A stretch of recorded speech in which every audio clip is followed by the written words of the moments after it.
Irmãos, vamos abrir nossa Bíblia em Deuteronômio, capítulo 10, do verso 12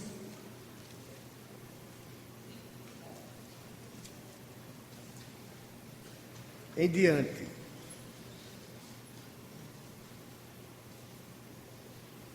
É um texto relativamente longo, mas que possui uma profundidade de riqueza e de aprendizado às nossas vidas. Se você não trouxe a Bíblia, não tem problema, você pode ouvir a leitura da palavra ou até mesmo acompanhá-la na projeção que está aí no Data Show. Deuteronômio, capítulo 10, do verso 12 em diante, diz assim: Agora, pois, ó Israel, que é que o Senhor requer de ti? Não é que temas o Senhor teu Deus e andes em todos os seus caminhos, e o ames e sirvas ao Senhor teu Deus de todo o teu coração e de toda a tua alma, para guardares os mandamentos do Senhor e os seus estatutos que hoje te ordeno para o teu bem? Eis que os céus e os céus dos céus são do Senhor teu Deus, a terra e tudo o que nele há. Tão somente o Senhor se afeiçoou a teus pais para os amar. A vós outros, descendentes deles, escolheu de todos os povos, como hoje se vê. Circuncidai, pois, o vosso coração e não mais endureçais a vossa cerviz. Pois o Senhor vosso Deus é o Deus dos deuses e o Senhor dos senhores, o Deus grande, poderoso e temível, que não faz acepção de pessoas, nem aceita suborno, que faz justiça ao órfão e à viúva, e ama o estrangeiro, dando-lhe pão e vestes. Amai, pois, o estrangeiro, porque fostes estrangeiros na terra do Egito. Ao Senhor teu Deus temerás, a Ele servirás, a Ele te chegarás, e pelo seu nome jurarás. Ele é o teu louvor e o teu Deus, que te fez estas grandes e temíveis coisas que os teus olhos têm visto. Com 70 almas, teus pais desceram ao Egito, e agora o Senhor teu Deus te pôs como as estrelas dos céus em multidão. Amarás, pois, o Senhor teu Deus, e todos os dias guardarás os seus preceitos e os seus estatutos, os seus juízos e os seus mandamentos. Considerai hoje, não falo como os vossos filhos que não conheceram nem viram a disciplina do Senhor vosso Deus. Considerai a grandeza do Senhor, a sua poderosa mão e o seu braço estendido, e também os seus sinais e as suas obras que fez no meio do Egito a Faraó, rei do Egito, e a toda a sua terra, e ao que fez ao exército do Egito, aos seus cavaleiros e aos seus carros, fazendo passar sobre eles as águas do Mar Vermelho, quando vos perseguiam, e como o Senhor os destruiu até o dia de hoje. E o que fez no deserto, até que chegastes a este lugar, e ainda o fez a Datã e a Abirão, filhos de Eliabe, filhos de Ruben, como a terra abriu a boca e os tragou, e bem assim a sua família, suas tendas e tudo o que os guia no meio de todo Israel. Porquanto os vossos olhos são os que viram todas as grandes obras que fez o Senhor. Vamos orar. Senhor nosso Deus, nós te agradecemos pela tua palavra bendita, inspirada, suficiente às nossas vidas, no cuidado, na manutenção de nossa vida espiritual, refletida na vida prática. Pai, que o mesmo Espírito que inspirou esta palavra ilumine a nossa mente de tal forma que ao sairmos desse lugar, não saiamos de outra forma, senão edificados na Tua palavra e para o louvor da glória do Teu nome. Amém. Queridos, quando nós nos aproximamos desse texto, nós percebemos duas principais verdades ligadas a todo um propósito que Deus tinha por meio de Moisés em falar ao povo de Israel. Deuteronômio, na verdade, é uma repetição de tudo o que Deus, ou uma narrativa de tudo o que Deus havia realizado na vida do povo de Israel. Ela ou ele pode ser dividido em 2 ou 3 partes, mais um compêndio de leis. Na primeira parte, Moisés propõe uma lembrança de tudo o que Deus havia realizado na vida do povo de Israel. Na segunda parte, Moisés fala exatamente dos preceitos do Senhor que devem ser obedecidos, que vai do capítulo 5 até o capítulo 12. E a terceira parte que Moisés propõe é exatamente a que se inicia com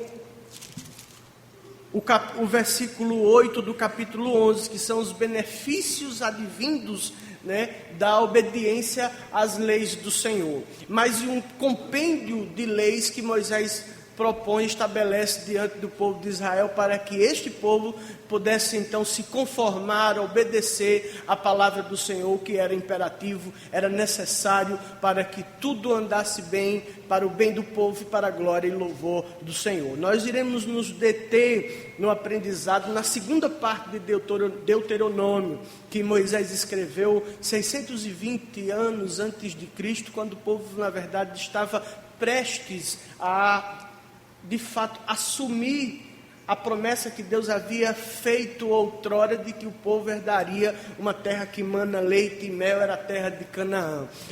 Na verdade, Deuteronômio é uma carta de discurso, de despedida, que na verdade antecede ou precede quando Josué assume, após a morte de Moisés, e dá continuidade ao propósito de Deus em que o povo haveria de assumir a terra. Esse texto que nós lemos fala pelo menos de 3 grandes verdades que podem ser refletidas hoje à noite, e quanto ao propósito e à vontade de Deus para as nossas vidas, tal como era, tal qual poderia ser encontrado no período do Velho Testamento, especificamente na vida do povo de Israel, no período deuteronômico. E quando nós nos aproximamos desse texto, nós identificamos 3 grandes verdades. A primeira verdade que o Senhor, a partir do autor do texto, deixa bastante claro, é o imperativo de que o povo de Israel deveria obedecer, deveria servir, deveria se conformar ou tomar a forma dos preceitos do Senhor. Esta seria, portanto, a sentença principal do texto que acabamos de ler. A necessidade de obedecermos e nos conformarmos à vontade do Senhor. E aí percebemos umas subdivisões, como por exemplo, o primeiro motivo pelo qual eu devo me conformar e obedecer ao Senhor, que está no versículo 7, está no versículo 14, quando ele diz que o Senhor, Ele é grande, é soberano.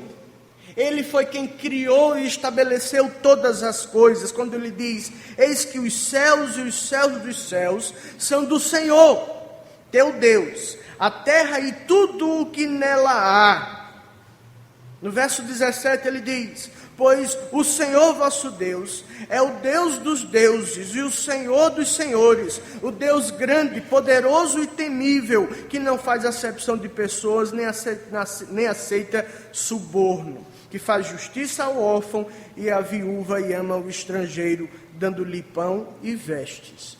Então, os motivos pelos quais o povo deveria servir, amar, caminhar firme na presença do Senhor, em conformidade com a vontade dele revelada na lei do Senhor, era porque o Senhor, em primeiro lugar, é o Criador de todas as coisas.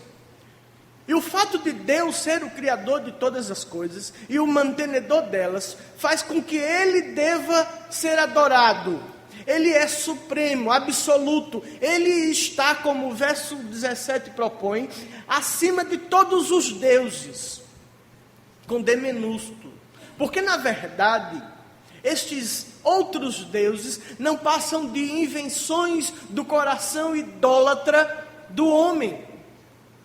A idolatria que existe no coração do homem e que insiste em produzir ícones e pontos de afeições que faz com que o homem, então, desenvolva uma infidelidade espiritual, e isso é manifesto em todas as relações que o ser humano tem, é claro, isso como consequência do pecado em que o homem se encontra. Esses deuses, na verdade, são frutos de um coração que deseja, que anela a divindade, aquilo que Calvino nas Institutas já chamou de sensus divinitas, ou sensu divinatis, ou senso do divino, que existe em todo o indivíduo o desejo de se relacionar com o ser superior, que é divino e que ele não compreende. Ele sabe que esse Deus existe, que ele é soberano. O apóstolo Paulo, em Romanos capítulo 2, deixa muito claro que, inclusive, esta consciência de que existe um Deus supremo faz desse homem indesculpável diante de Deus. Porquanto a natureza e toda a criação de Deus manifesta a existência de um Deus soberano. O Salmo 19 mostra claramente essa grande verdade, quando ele diz que os céus proclamam a glória de Deus e o firmamento anuncia as obras de suas mãos. Portanto, Deus deve ser adorado pela grandeza que Ele possui, ou que Ele é. Ele é infinito em todo o seu ser, em bondade, em poder, em juízo, em glória, em amor, misericórdia.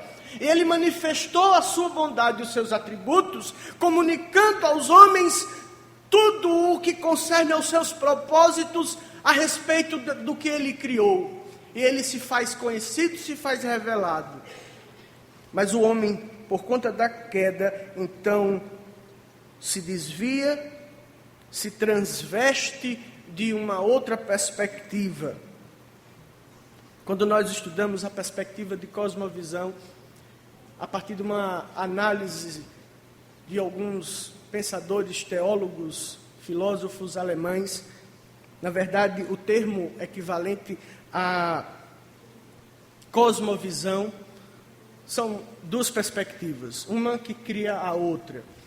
Zeitgeist, que é um termo alemão que diz respeito à leitura do tempo em que nós estamos vivendo. Zeit é o tempo e Geist é a palavra espírito, ou seja, o espírito do tempo, a leitura que fazemos do espírito do tempo, da contemporaneidade, daquilo que está acontecendo no nosso tempo. Isso, portanto, é muito embrionário, está presente no profundo do ser do coração do homem, mas que o denuncia como idólatra a partir das suas afeições.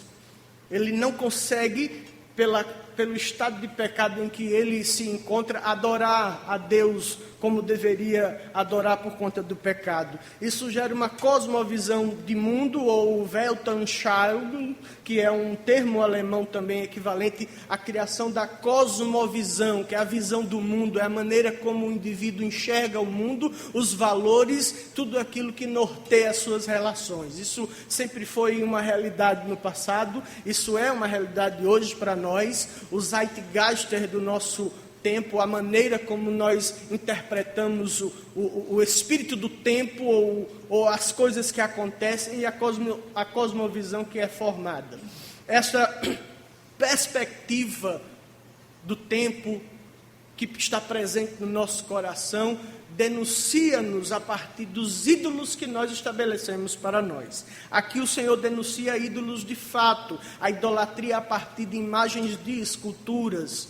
Mas, é claro, existia uma perspectiva interior que deveria ser percebida. E aí vem a segunda perspectiva, quando ele, o Senhor, a partir do seu servo, diz que: agora, pois, ó Israel, que é que o Senhor requer de ti?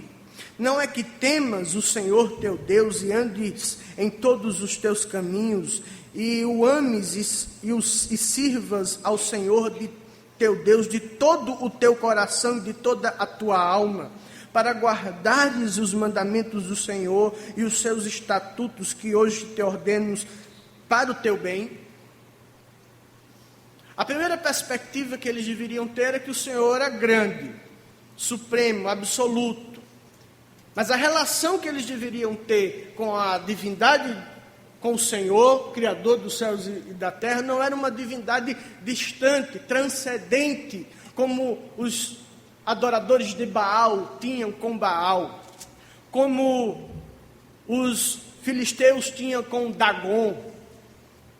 Quando da vitória sobre Saul, os filisteus levaram a cabeça de Saul por todo o povo filisteu fazer conhecida a morte de Saul, e para no templo de Dagon fazer conhecido a Dagon da morte de Saul. Quando Elias no Monte Carmelo, naquele embate em que a glória de Deus é manifestada, em que o nome de Deus é honrado naquele lugar, uma relação muito indiferente, uma relação não pessoal, de uma divindade que está distante e que não tem nenhuma relação, portanto, nenhuma relação pessoal com um indivíduo. O Deus do cristianismo não é este, é um Deus pessoal. Ele é grande, ele é supremo, ele é absoluto, criador e mantenedor de todas as coisas, mas ele está presente, ele pode ser sentido, e o relacionamento com este Deus pode ser percebido a partir da conformidade do indivíduo à sua vontade. Esta conformidade vem pela observância do Senhor e nos sentimentos que são envolvidos nesta observância. Não é uma intelectualização, por assim dizer. O apóstolo Paulo, em Romanos capítulo 2, 12, no versículo 1, diz que nós não devemos nos conformar com o presente século, mas transformar-nos pela renovação da vossa mente. E ele diz anteriormente, pelo culto racional. Mas esse culto racional não é vazio de sentimento, muito pelo contrário, ele envolve todo o nosso ser, todo o nosso coração. Inclusive a Bíblia, quando fala do amor a Deus e do amor ao próximo, quando ele diz que nós devemos nos amar com entranháveis afetos. E quando ele diz isso, obviamente, ele fala que é no profundo do nosso ser. A tradução está certa, porque se fôssemos traduzir a palavra entranháveis, aí a gente teria que dizer que nós devemos amar o irmão com as tripas, porque a palavra que está ali registrada é exatamente tripas.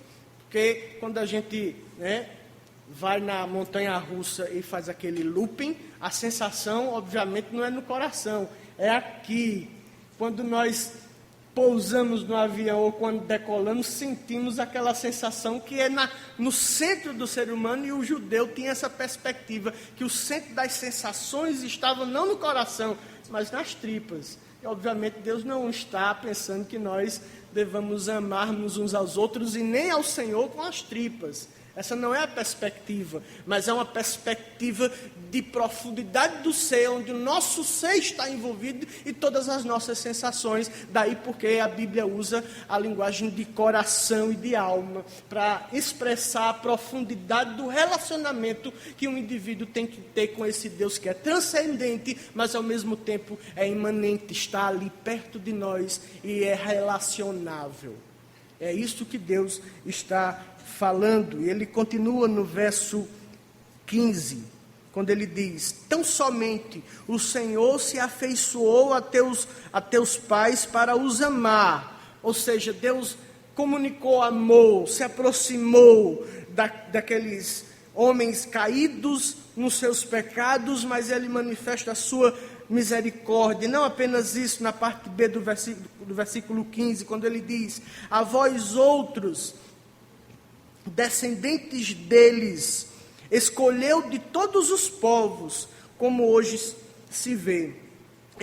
O imperativo, então, portanto, é: circuncidai, pois, o vosso coração, e não mais endureçais a vossa cerviz, ou seja, que haja uma transformação no nosso interior, uma conformidade aos preceitos do Senhor, com amor, com inteireza, com entrega total. Não é possível servir a Deus, não é possível ter uma vida religiosa, autêntica, sem que nós estejamos completamente envolvidos. Não é possível que haja uma dicotomia na vida religiosa. Eu não sirvo a Deus apenas quando eu estou no culto, apenas quando eu estou em trabalhos caracteristicamente religiosos. Não, eu sirvo a Deus com todo o meu ser, em tudo o que eu faço, em toda a minha relação. Por isso nós devemos nos preocupar, irmãos, com o que nós estamos, na forma como nós conduzimos o nosso trabalho, na forma como nós nos portamos na escola, na universidade, na forma como nós desenvolvemos os nossos relacionamentos pessoais e sociais, dentro das perspectivas profissionais e educativas.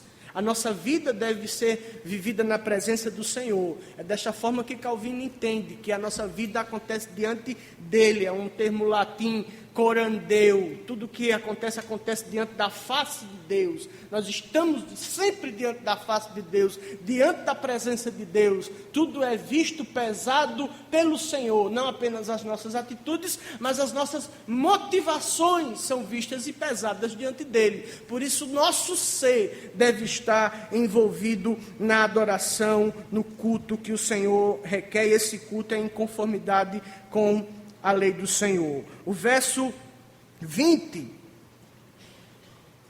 deixa isso mais claro, quando ele diz: ao Senhor teu Deus temerás, a Ele servirás, a Ele te chegarás, e pelo seu nome jurarás. Ele é o teu louvor e o teu Deus, que te fez estas grandes e temíveis coisas que os teus olhos têm visto. E aqui, é claro, o autor está remetendo os seus leitores a uma perspectiva daquilo que Deus havia realizado na vida do povo de Israel.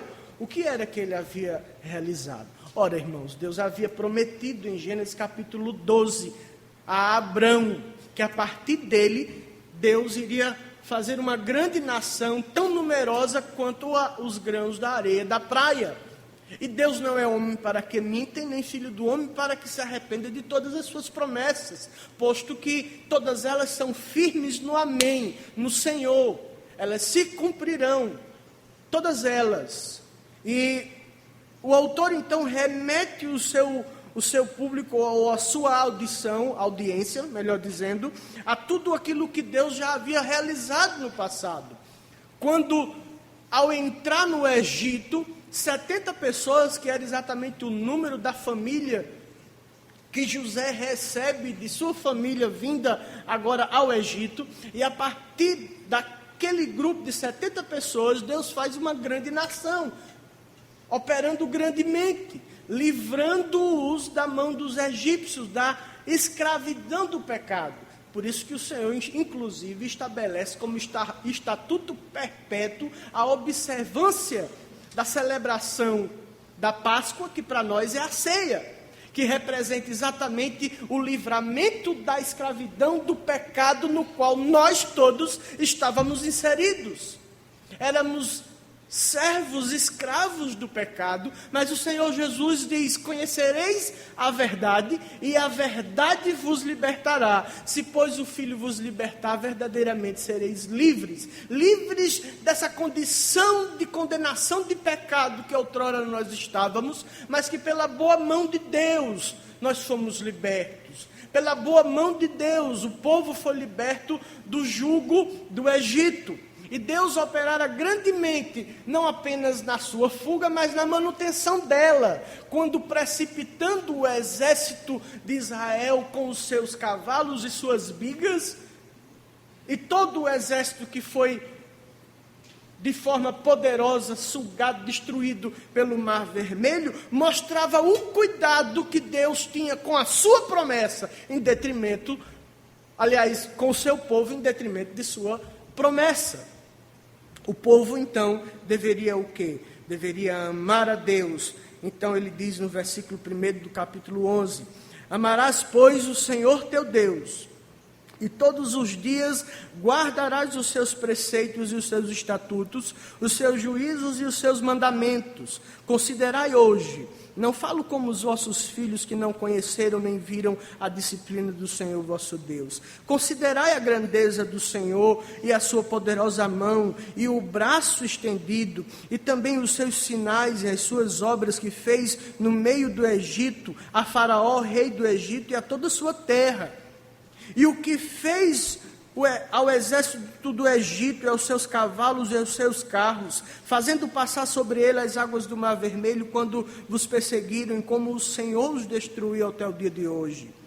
E o que fez no deserto, até que chegasse a este lugar, e ainda o que fez a Datã e a Abirão, e nós conhecemos muito bem esse relato, quando pela desobediência deles, o Senhor abriu-lhes a terra e os tragou. Portanto, irmãos, nós entendemos 3 pontos nessa verdade, nesse texto que nós acabamos de ler. 3 verdades claras e cristalinas. Primeiro, o Senhor é supremo, absoluto, criador de todas as coisas. Ele cria e mantém todas as coisas, controla todas as circunstâncias de nossa vida, porquanto Ele é criador, e pela manutenção, por meio de sua providência, ou pela mão invisível, como R.C. Sproul entende, como pela mão invisível conduz todas as coisas. O Salmo 139 expressa muito bem isso, quando o Senhor cuida de cada detalhe de nossa vida. A este Deus, que é transcendente, mas que também é imanente, este Deus deve ser adorado. Portanto, nosso papel é entender que existe um Deus supremo, absoluto, grandioso, majestoso, e que também, em segundo lugar, eu devo me relacionar com este Deus na forma de conformação, em que o meu coração é transformado e a cosmovisão de mundo, o Zeitgeist ou o Weltanschauung que eu passo a ter, é provocado, é produzido a partir da operação que Deus faz na minha vida, que é o que me faz diferente de todas as outras nações que não conhecem a Deus. A minha vida é transformada, é modificada, tudo o que eu passo a olhar, tudo o que eu passo, ou com quem eu passo a me relacionar, é com base na vontade do Senhor. Eu tenho a minha visão de mundo, de vida, de existência transformada pela lei do Senhor. E isso só é possível, em terceiro lugar, e finalmente, quando Deus opera na minha vida, transformando, mudando os valores do meu coração. Nenhum esforço religioso é capaz de produzir esse fruto. Nenhuma boa intenção, nenhuma conformação moral numa sociedade que, por mais que esteja em declínio, fará de mim e de você aceitável diante de Deus, se nós não percebermos essas duas verdades linkadas, encaixadas. A soberania de Deus é o poder de Deus operando na minha vida, fazendo perceber que Ele, na verdade, é quem opera em mim, tanto querer quanto realizar. A isto o Senhor Jesus chamou de novo nascimento, quando em João capítulo 3, em resposta à indagação de um religioso, de uma pessoa que era instruída, que tinha todos os saberes religiosos postos diante de si, mas não compreendia como o homem poderia alcançar ou herdar a vida eterna. E o Senhor Jesus claramente diz que, se não for pela ação de Deus, do Espírito Santo, produzindo o novo nascimento, este homem só poderá, obviamente, produzir carne, porque o que é nascido da carne é carne, e o que é nascido do Espírito é Espírito.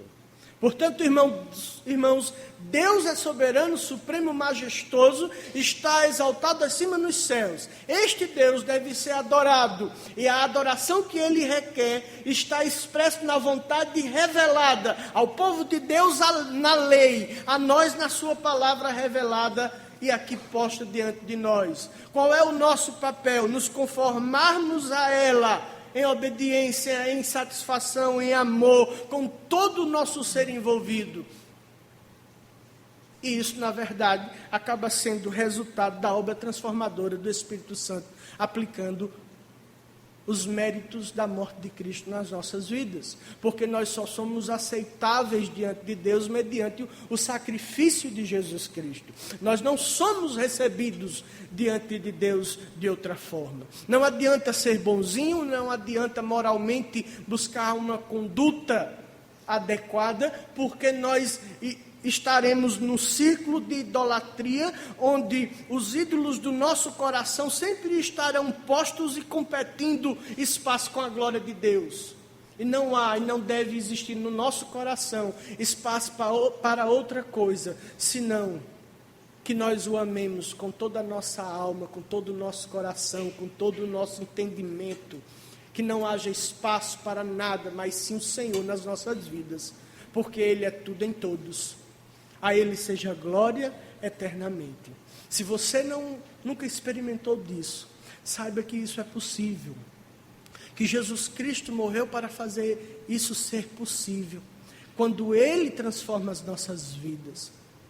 Quando Ele opera em nós. Quando o Espírito Santo aplica nas nossas vidas os méritos da salvação de Cristo. Em Cristo Jesus, a nossa vida é transformada, os nossos valores, a nossa cosmovisão de vida, de mundo, de pessoa é transformado. Nós passamos a enxergar e avaliar as coisas com a mente de Cristo. Foi isso que o apóstolo Paulo diz, que nós temos a mente de Cristo. A transformação foi tamanha nas nossas vidas, que em tudo que nós nos relacionamos, ou aonde nós colocamos a nossa mão, o nosso coração está, na verdade, muito mais relacionado com o ser de Deus, com a sua glória, com a sua majestade. Que você seja advogado para a glória de Deus, que você seja um homem para a glória de Deus, uma mulher para a glória de Deus, um administrador para a glória de Deus. Que tudo que você seja, que tudo que você tenha, que tudo que eu venha a ser, a possuir, na verdade, seja o resultado de uma consciência cativa ao trono da graça em Cristo Jesus, que é Senhor na minha vida absoluto, que conduz a minha vida de tal forma que até mesmo os erros e os pecados que eu cometo, Ele transforma, ou na verdade, usa este processo de erro para trabalhar no meu caráter, porque Deus é soberano e Ele irá finalmente operar em nós tanto o querer quanto o realizar. Mas nós devemos, irmãos, entender essas verdades que estão postas na sua palavra. No verso 8 em diante, Moisés discorre acerca dos benefícios da obediência de um povo que conhece a esse Deus, que experimentou da transformação deste Deus grandioso. Um povo que caminha na presença de Deus, diante da face de Deus, corandeu, que caminha sempre diante dos olhos do Senhor, que contempla o nosso coração. Que Deus nos ajude e que nos fortaleça, para que a cada dia possamos viver dentro dessa perspectiva, tendo sempre Deus, vendo Deus como majestoso, se conformando a Ele em obediência à sua palavra, tendo o nosso coração transformado por Jesus Cristo, fazendo-nos conformado cada vez mais à sua vontade, que é boa, perfeita e agradável. Amém.